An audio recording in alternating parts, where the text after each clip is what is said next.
야구는 풀스윙. 네. 점점 바뀌네요. 네, 점점 조금씩 이게 변화를 좀 줘야 합니다. 네. 유연하게 가야죠. 네. 그렇죠. 라인업도 맨날 바뀌는. 그런 점 라인업도 맨날 바뀌고. 스윙도 좀 바꾸고. 그렇죠. 네.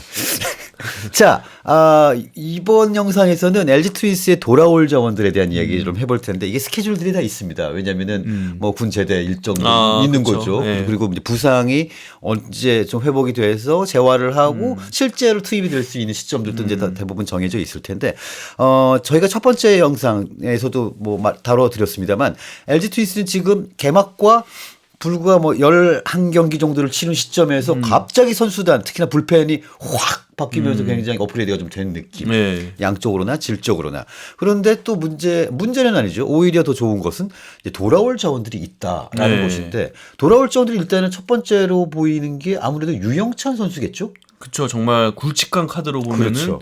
유영찬 선수죠. 빠르면 5월 말, 한 6월 정도 네. 예, 복귀가 예상이 되는데 이 선수는 작년에 마무리 투수였어요. 그렇습니다. 네. 심지어 잘 던졌어요. 네, 굉장히. 마무리 첫 해를 굉장히 성공적으로 맞습니다. 보냈죠. 네. 그랬기 때문에 유영찬 선수에 대한 기대가 굉장히 큰데 사실 그래서 다 아실 거예요. 네. 원래 이 시기 버티기였어요. 맞습니다. 돌아올 때까지 버틴다. 네, 5월 한 말 6월까지 5할 이상만 좀 유지하면서 버틴다. 버텨보자. 버티다가 이제 돌아오면은 그때 한번 뭐 소위 말하는 쇼부를 보자. 그렇죠. 승부를 걸어보자. 이제 반격이다. 뭐 이런 거였는데. 네, 그때까지는 그 전까지는 버티는 게 중요하다. 떨어지지 않고. 11경기를 했는데 9할 이상을 하고 있으니까 네. 유영찬 선수가 이런 메시지를 보냈다고 합니다. 제 자리는 있는 거죠. 물론 농담입니다만 네. 그만큼 지금 갑자기 불펜이 좀 빵빵해진 상황인데 유영찬 선수가 돌아온다고 하더라도 이 선수가 지금 얼마나 준비가 잘 돼 있는지 그리고 또 구속은 얼마나 나오는지 이것도 되게 중요한 요소긴 하겠죠. 네, 그래서 저는 오히려 굉장히 긍정적으로 볼 수 있는 게 네. 이렇게 지금 승패 마진이 플러스 9잖아요. 네. 9를 벌어놨습니다. 그러면 서두를 필요가 없어요. 그렇습니다. 네, 뭐 정말 지금 재활하고 있는 선수 그리고 뭐 실점 막 들어간 선수 서둘러서 땡길 필요가 없어요. 그렇죠. 그러니까 예를 들면 이런 거죠. 장현식 선수를 어쨌든 매우 급한 상황이었지만 계속 늦췄잖아요. 그랬죠. 예, 계속 한 경기 더 해라, 두 경기 더 해라 2군에서 계속 경기를 시켰습니다. 5경기나 네. 했어요. 그러면서 그러니까 그게 가능한 거예요. 왜냐하면 만약에 LG가 네. 첫 5경기를 1승 4패로 시작했거나 2승 3패로 시작했다. 그럼 저는 장현식 선수 훨씬 빨리 왔을 거라고 봅니다. 왜냐면 개막 때도 장현식 거의 다 준비됐다라는 얘기 네. 제가 들었거든요. 네. 그래서 그러면 뭐 올리겠는데 왜 안 올리지? 네. 뭐 문제가 생겼나 했더니 그냥 준비를 시키고 있었던 그러니까 거예요. 구속이 그렇게 잘 나오지 그러니까요. 않다 보니까 그런 건데, 그러니까 이게 저는 지금 장현식 선수가 LG 데뷔전에서 149를 찍은 가장 큰 비결이라고 봅니다. 네. 슬로우 다운한 거, 급하지 그렇죠. 않았던 거. 맞습니다. 왜냐면은 계속 이겼거든. 장현식이 그러니까요. 없어도. 네. 그러니까 굳이 서둘 필요가 없는 거예요. 5경기나 이제 뛰게 하고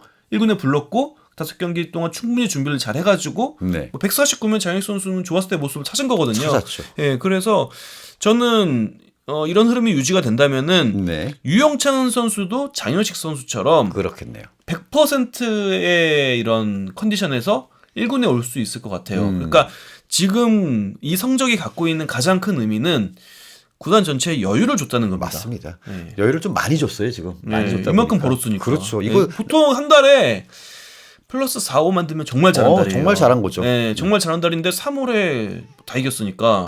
네, 3월에 다 이겼고 그래서 만약에 4월에도 한 플러스 4 정도만 하면은 플러스 11입니다. 그렇습니다. 플러스 30이면 우승이에요. 그렇죠. 그렇잖아요. 1위를 보통 그렇죠. 1위를 이제 한다 했을 때 플러스 30이에요. 첫 한 달 동안 플러스 11을 한다고 봐요. 3월은 이제 짧으니까. 네. 4월 끝났을 때 플러스 11을 하죠. 그러면은 이거는 굉장히 유리해집니다. 그렇죠. 거의 네. 첫 달에 3분의 1을 달성해버린 겁니다. 네. 그렇죠. 그래서 제가 봤을 때는 플러스 11에서 5를 맞이하죠. 그러면 유영찬 선수는 꽤나 좋은 컨디션에서 합류할 확률이 높아진다라고 봅니다. 맞습니다. 이렇게 되니까 LG 쪽에서는 뭐 또 이런 어떤 변수가 생길지는 모르지만 어쨌거나 유영찬이라는 이 좀 큰 카드죠. 작년 마무리였으니까 이 카드가 정말 오롯이 완전하게 될 때까지 기다릴 수 있는 여유가 생겼고 네.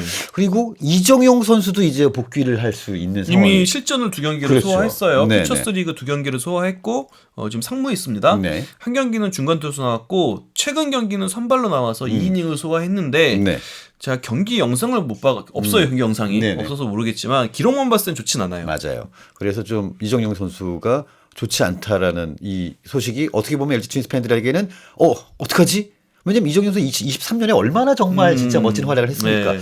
그럴 수도 있는데 또 팬들이 여유가 있다 보니까 뭐 준비해서 오라 그래. 뭐 네, 이런 아니, 느낌이야. 네, 근데 어느 정도 이해는 되는 게 이정용 선수가 작년에 상무에 입대를 했지만 네. 상무에 입대하고는 제대로 실전을 치르지 못했어요. 맞습니다. 그래서 조금 이 선수가 지금 공백기가 있습니다. 그래서 어차피 이정용 선수 본인도 네. 지금 바라보고 있는 지점은 이 퓨처스 리그가 아니라 그렇죠. 6월 중순에 이제 전역을 하거든요. 네네. 6월 중순에 이제 군복무를 마무리하고 LG로 돌아왔을 때 그때 어떤 퍼포먼스를 보이느냐, 그때 자신의 컨디션이 얼마나 올라와 있느냐 이게 중요하거든요. 그렇죠. 그래서 제가 봤을 때는 이렇게 실전 치르면서 점점 이렇게 올려갈 것 같아요. 네. 그래서 아프지만 않으면은 이 선수는 자기 기량 찾고 하면은 선발이든 불펜이든 다 또 도움을 줄 수 있는 선수니까. 그렇습니다. 아직 뭐 6월 12일인가 그래요. 네. 전역 날짜가 아직 2달이 넘게 남았습니다. 중간 투수 기준으로 보면은 2달 동안 얼마든지 또 올릴 수 있어서. 그렇죠. 예. 그렇게 되고 있는 상황. 이따가 이제 우리가 또 최근 들어서 이름이 좀 잘 나오지 않는 선수 두 명이 있는데 한 명이 이제 또 정우영 선수고 또 한 명은 함덕주 선수입니다. 정우영 선수는 사실 지난 겨울에 뭐 미국 가가지고 좀 배우고 또 뭐 스위퍼를 던진다 했습니다만은 좋을 때와 나쁠 때가 너무 좀 극명하게 좀 이렇고 거기다가 구속이 예전처럼 나오지 않은 상황에 지금 1군에는 박명군과 우광훈이라는 영건들이 정말 엄청난 공들을 뿌려대고 있다 보니까 옆구리에서 본인의 자리가 좀 현재로서는 보이지 않는 상황. 혹시 정우영 선수 이러다가 좀 뭔가 의욕이 떨어지는 건 아닐까 이런 걱정도 좀 있는데요. 제가 애리조나 캠프 초반에 네네. 정우영 선수와 통화를 했어요. 그때 정우영 선수가 이제 트레드 애슬레틱에서 네. 6주간의 그 교육 기간을 마치고 LG 캠프에 이제 합류한 그런 상황이었는데 그때 정우영 선수가 말하기로는 트레드 애슬레틱에서 정우영 선수의 그 히스토리를 쫙 봤대요. 프로 입단하고 나서부터 네네네네. 던진 그걸 다 봤대요. 네. 다 봤는데 최근 2년 동안 너무 많이 망가져 버렸다. 그 안 좋은 게 하나 차곡차곡 쌓여가지고 큰 그 문제 덩어리가 돼버렸다. 네. 이런 식으로 해석을 하면서 이게 누적이 2년 동안이나 돼가지고 이런 밸런스가 무너져 버렸으니 이거 다시 바로잡는 데에는 결코 빠른 시간에 해결될 일이 아니다. 이게 속성으로 될 일이 아니다. 그러니까 어느 한 지점이 아니라 네. 지금 정말 투수가 갖춰야 할 수많은 조건들이 있는데 네. 그런 것들이 조금씩 다 네. 망가져가지고 네. 이제 빵 터진 것이다. 그래서 그걸 돌리기 위한 좋았을 때 돌리기 위한 작업에 돌입을 하는데 이게 하루아침에 될 건 아니고 이 방향성을 갖고 꾸준히 하다 보면은 좀 이제 자기께 다시 딱 찾는 지점 뭔가 이제 안 좋았던 게 하나씩 없어지고 좋았던 거로 돌아오는 네. 시점이 5월쯤 될 것 같다라고 트레드 애슬레틱에서도 진단을 했대요. 네네. 그래서 거기라고 해서 뭐 마술을 부리고 그런 그렇죠. 기간이 아니에요. 그렇죠. 그럼 다 가가지고 그렇죠. 다 넘버원 투수가 되겠죠. 네. 최고 투수가 되겠죠. 그래서 정우영 선수도 그거를 수용을 하고 서두르지 않을 거다라고 얘기를 했었어요. 이미 네네네. 이미 그게 1월 말인가 2월 초였어요. 캠프 초반이었으니까. 네.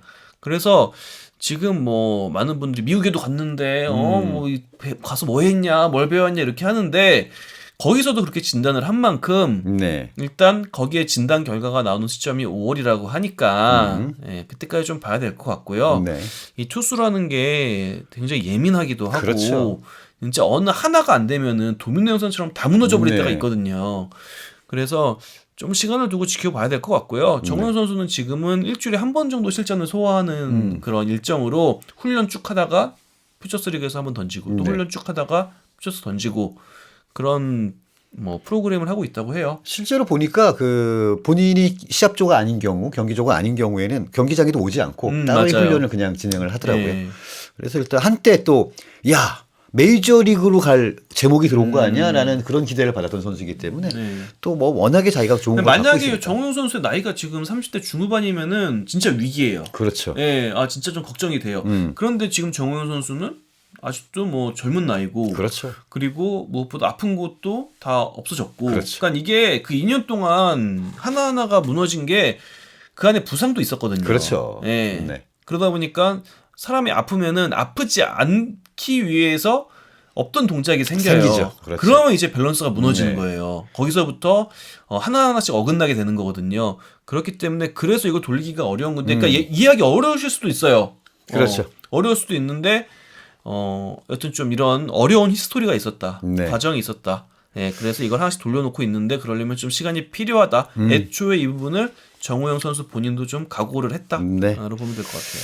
그리고 또 이제 FA 계약한 이후로 얼굴을 볼 수 없는 함덕주 선수인데 함덕주 선수도 뭐 여러 가지 루머가 좀 있었습니다. 뭐 그 구단 지정 병원에서 뭐가 좀 이상한 게 있었던 거 아니냐부터 시작해서 많은 뭐가 있었는데 실제로 코칭 스태프들도 보니까 캠프에서는 함덕주 선수는 당분간의 생각이 뭐 쓸 수 있는 네. 상황이 아니다라고 딱 얘기를 하고 있더라고요. 네, 뭐 후반기로 그냥 보면 될 것 같아요. 아직 이 선수가 피칭 프로그램에 들어가지 않은 걸로 그러니까요. 알고 있거든요. 그래서 재활을 마치고 피칭 프로그램에 들어갈 때 네. 그때 좀 주시하면 될 것 같고요. 일단 유영찬은 피칭 프로그램에 들어간 상황이니까 그렇죠. 그래서 지금 이제 저희가 많이 얘기를 하는 거죠.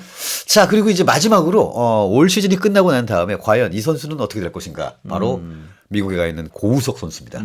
고우석 선수가 미국에서는 정말 지금 부침이 좀 심하죠. 네, 불운도 많고요. 네, 맞습니다. 캠프 시작할 때쯤에 웨이트 하다가 그러니까요. 다쳐가지고 참 이게 험난한 지금 미국에서 미국 네. 뭐라고 해야 되지? 미국 생활이라고 네, 해야 되나요? 그렇죠. 마이너리그 생활을 하고 네. 있어요. 근데 뭐 어쨌든 계약 규모가 그래도 꽤 크다 보니까 그렇죠. 이거를 사실 뭐 고우석 선수 입장이 어떤지 모르겠지만 LG 트윈스 입장에서 가장 좋은 거는 마이애미가 통 크게 바이아웃을 해줘버리고 그러면은 고우석 선수는 한국에 온다면 뭐 자연스럽게 LG로 와야 됩니다. 그렇죠. 그리고 LG는 좀 적은 가격에 올해 셀러캡도 차랑차랑 거리니까 그렇죠. 그 넘치지 않게 계약을 해서 고우석 선수가 오는 게 가장 베스트 시나리오인데 네. 저는 마이애미 구단이 바이아웃을 할까에 대한 물음표가 굉장히 크게 있고요. 네네네. 그리고 이 금액이 큰 금액인데 메이저리그 구단 입장에서 그렇게 큰 금액은 또 그렇죠. 아니에요. 그렇습니다. 그래서 메이저리그 구단 입장에서 고우석이 정말 극적으로 좀 잘 해가지고 뭐 메이저 무대에 와가지고 한 10경기만 뛰어도 이 정도 금액은 쓸만한 돈이 돼요. 돈값 하는 거죠. 그렇죠. 그들 입장에서는. 그래서 모르겠어요. 저는 마이애미 구단의 방향성을 잘 모르긴 하겠는데 네. 여러모로 저는 올해 안에 고우석 선수가 돌아올 확률은 좀 낮아 보여요. 맞습니다. 올해 네. 안으로는 뭐 힘들고요. 네, 근데 계약 기간이 올해까지니까 그렇죠. 올해가 끝나면 계약이 끝나니까 그때는 오겠죠. 그때는 사실은 네. 이제 뭐 그냥 오는 겁니다. 예, 그러니까 그렇죠. 뭐 고우석 선수가 이제 미국에서 정말 다 잘하면은 그럼 또 뭐 이제 모르죠. 고우석을 원하는 구단이 생기면 모를까. 예, 그럼 모르지만 그게 아니라면은 지금 상황이 유지된다면은 올해 25호 시즌이 끝나면은 고우석 선수는 뭐 돌아올 것 같고 네. 그럼 아마 그럼 LG LG 올 확률이 가장 높죠. 트윈스하고 네. 계약을 이제 하게 되겠죠. 네. 그렇게 되는 상황이고 그렇게 돼서 사실은 지금 상황으로는 고우석 선수가 반등하는 모습을 그리기는 조금 어렵다. 네, 이렇게 보여지죠. 일단은 뭐 부상에서 다 나서 던지는 모습을 좀 보고 싶어요. 네, 네, 던지는 그러네요. 모습을 보여줘야 어떨 것 같다라고 좀 얘기를 할 수 있을 것 같아요. 맞습니다. 자, 아무튼 이런 식으로 해서 뭐 돌아올 자원들이 있고요. 물론 이 이후에 이민호, 김윤식 그리고 네. 이재원 뭐 등등 뭐 조원태 선수가 5월 네. 1일인데 여러분 한 가지 좀 뭐 LG 입장에서 희소식이라면은 네. 2차 드래프트 규정이 좀 개정이 됐어요. 네네네네. 그래서 원래는 3년차까지 자동 보유였는데 4년차 선수의 군 보류 경력이 있는 선수도 보호가 포함된다? 됩니다. 네. 그래서 근데 지금 LG 4년차 선수는 제가 한번 체크해봤는데 김성우 선수만 빼고 다 군필이에요. 네네네. 군대 가 있거나 군대 갔다 네. 왔어요. 김성우 선수도 4월 10일 날 상무 최종 합격이 되면은 자연스럽게 군보류가 되는 거죠. 네. 어쩌면 LG는 4년차 선수 전체가 자동 보호 대상이 될 수도 있습니다. 네. 또 사실 이게 2차 드래프트로 소위 우리 털린다고 그러죠. 진짜 곡간 털리듯이 정말 팍 털렸던 구단들이 많이 있었고 최근에 LG가 좀 그렇게 털렸는데 그것이 많이 개정이 된다면 LG 트윈스에게는 좀 호재가 아닐까라는 생각이 좀 들고 어쨌거나 돌아올 선수들 그리고 자기의 자리를 지켜야 할 선수들 어찌 됐건 간에 LG 트윈스의 수장과 프런트 입장에서는 굉장히 뭐 행복한 상황이다. 이렇게 좀 정리를 할 수 네, 있겠습니다. 그래서 사실 버티기 모드를 하는 상황이어야 그러니까요. 됐는데 버티기는커녕 질주하고 있고요. 네. 네, 질주하면서 벌어놓은 거를 잘 지켜가면은 다시 다 돌아왔을 때 네. 그때 진짜 질주를 바라볼 수 있지 않을까 이런 생각을 해봅니다. 자, 시즌은 길기 때문에 또 어떤 일이 생길지는 모르겠습니다. 여전히 지금까지는 순항하고 있는 LG 트윈스의 소식이었고요. 저희는 다음 영상에선 다른 구단들 어떻게 돌아가고 있나 살펴보도록 하겠습니다.